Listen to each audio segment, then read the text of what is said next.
Welcome back to the deep dive. Okay, so you sent us some great sources comparing, well, two versions of a real legend, the MXR Dynacomp. We've got the M102 and the M202. Yeah, the so-called twins. We're going to dig into these today. We've got the M102, that's the one MXR Dunlop makes right now, the modern standard. And then there's the M202, that chunkier, older sibling from the early 80s. Right, the Series 2001. And they're both Dynacomps at heart. Same basic idea, same compression circuit, really. But the hardware, the boxes they live in, that tells a different story, doesn't it? Absolutely. So our mission today basically is to pull apart the key differences. You know, the tech, the actual physical stuff, how they perform, help you figure out which one really nails that famous Dynacomp sound, or maybe why they feel different. Exactly. And the M102, that's kind of our baseline, right? The current production model. When people talk Dynacomp now, this is usually what they mean. Yep, it's the benchmark. The classic two-knob compressor design, still going strong. Okay, let's unpack that M102 first then. MXR, well, Dunlop really, they seem to have kept the vintage sound but wrapped it up in a much more modern, user-friendly package. That's pretty much it. The core tone is there, that vintage vibe, but you get the things players expect now, like finally an LED indicator. Yeah, that's a big one. No more tap dancing to figure out if it's on. Seriously. Yeah. And crucially, it's got the standard 9-volt DC jack, you know, a barrel connector. Works with your standard power supply, your DC brick, whatever. None of that old weirdness. You mentioned the ECB003 in the notes. That's just a standard power adapter type, right? Exactly. The common Boss-style plug.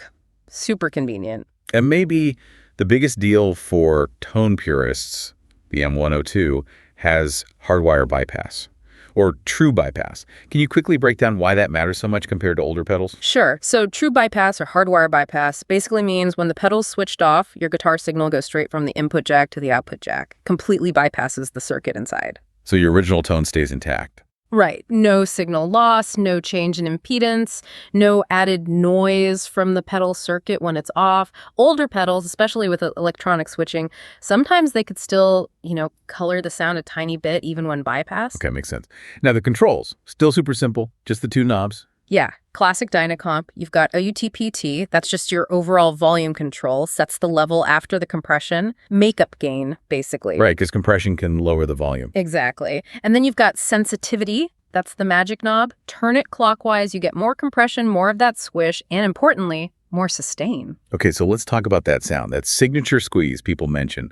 What's actually happening inside the pedal technically? Well, we're talking about an OTA circuit here, operational transconductance amplifier. It's often called Ross-style compression, from the other famous compressor. Right. And what that circuit does, characteristically, is clamp down really fast on the initial pick attack. That's where you get that famous percussive, kind of clicky sound. Ah, okay. That distinct snap at the start of the note. Precisely. And we actually have some numbers from the M102 manual, the specs, that kind of quantify this sound. This is where it gets interesting. Yeah, let's get into the nitty-gritty. What do the specs tell us? Okay, so the documentation for the M102 gives us some key figures. The attack time is incredibly fast, around 5 milliseconds. That's quick. 5 milliseconds, wow. But then the release time, how long it takes for the compression to let go, that's much slower. About 1 second. Whoa, okay. So super fast clamp down, but a really slow letting go. That's quite a difference. Exactly. That asymmetry is crucial. The fast attack grabs the transient, gives you that snap.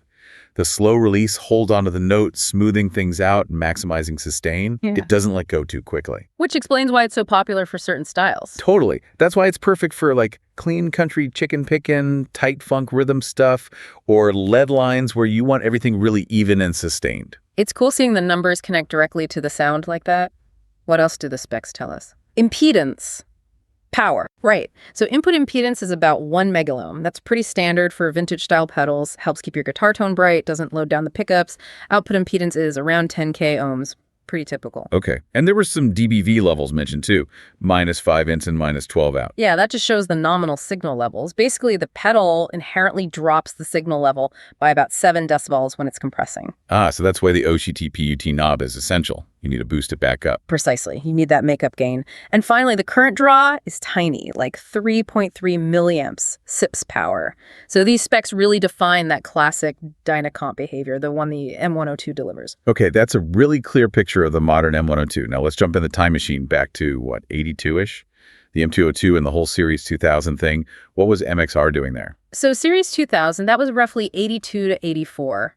It was kind of MXR's answer to pedals like Boss, those really tough, road-ready metal boxes that were becoming the standard. Right, trying to look more robust, more professional maybe. Yeah, exactly. Forget the older, sometimes criticized lighter MXR boxes or the plastic ones later. Series 2000 was about being chunky, industrial-looking, big metal chassis, electronic switching instead of the old mechanical clicks, and often dual LEDs. So a major physical upgrade. But what about the circuit inside the M202 Dynacomp? Did they change the compression itself? Well, based on the sources, nope. The M202 kept the same core Dynacomp controls, output and sensitivity. So fundamentally, it's still that OTA compression sound we just talked about. Okay, so it wasn't like some other Series 2000 pedals that had different control names like Speed or Reg. Exactly.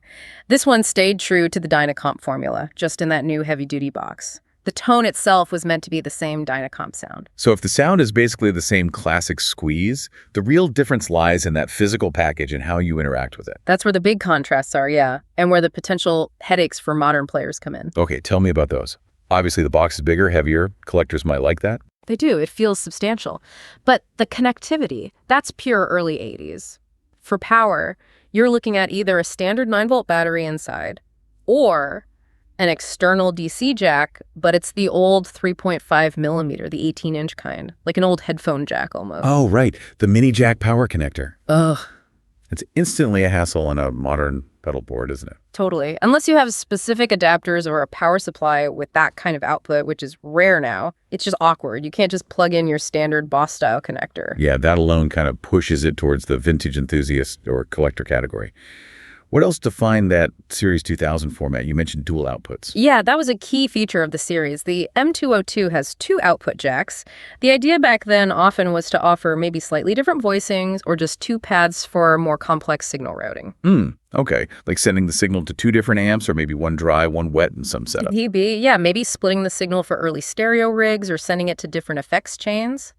It offered a flexibility the standard M102 doesn't have. Interesting. But you also mentioned electronic switching on the M202. That's different from the M102's true bypass, right? Any potential downsides there? Well, it predates true bypass becoming the standard. The electronic switching itself was pretty robust for the time, but like any older electronic components, they can age. Some reports mention potential for slight tone coloration even when bypassed, or maybe the switching itself becoming a bit less reliable over 40 years. Right, component drift and age. Okay, so let's tie this together. We've got the M102, modern, reliable, true bypass, standard power, delivers those core specs like the fast attack, slow release. Yep, the convenient modern classic. And the M202, same core compression sound, theoretically, but wrapped in that chunky early 80s Series 2000 package with the quirky power jack, dual outputs, and electronic switching. Exactly. The tonal DNA is the same OTA squeeze. The difference is really in the user experience, the hardware choices. So for the listener trying to choose or just understand the difference, it's not really about one sounding dramatically better than the other, assuming both are working correctly. I think that's fair to say based on the circuit. The compression character should be very, very similar. It really boils down to practicalities and maybe that vintage vibe. The M102 is just easy. It fits on your board, powers up simply, bypasses cleanly. It's designed for how people use pedals today. Right. Zero fuss, plug and play. Whereas the M202 is more of a statement piece. You get the historical artifact, that heavy build, the unique dual outputs if you have a use for them. But you pay the price and convenience. You need the right power adapter. You accept the electronic bypass. You deal with the larger footprint. It demands a bit more effort. So if your main goal is just getting that classic Dynacomp sound, that 5-V's attack, 1-second release, the OTA click and sustain the M102 does that job perfectly well, based on its own specs. Yeah, it delivers those documented performance metrics reliably. If you want the sound for your music, the M102 is the straightforward path. The M202 seems more for the collector, the vintage purist, or maybe someone with a very specific setup need for those dual outputs. That feels like a good summary. It's about appreciating the Series 2000 format, the history, maybe liking that specific chunky feel. It's less about gaining a sonic edge over the modern version, more about embracing its quirks. So at least this was a pretty interesting thought, doesn't it? Given that the core sound that OTA squeeze is essentially the same. Right. How much does the box it comes in, the power jack, the bypass type, really matter compared to the convenience and reliability of the modern version? Is the M202's unique format and features enough to justify hunting one down and dealing with the adapters? Exactly. It forces you to ask, when the essential sound is replicated so well, how much value do you put on the vintage package versus modern practicality? That's something for you, the listener, to think about. Where does the real value lie for your own needs? Quirkiness or convenience?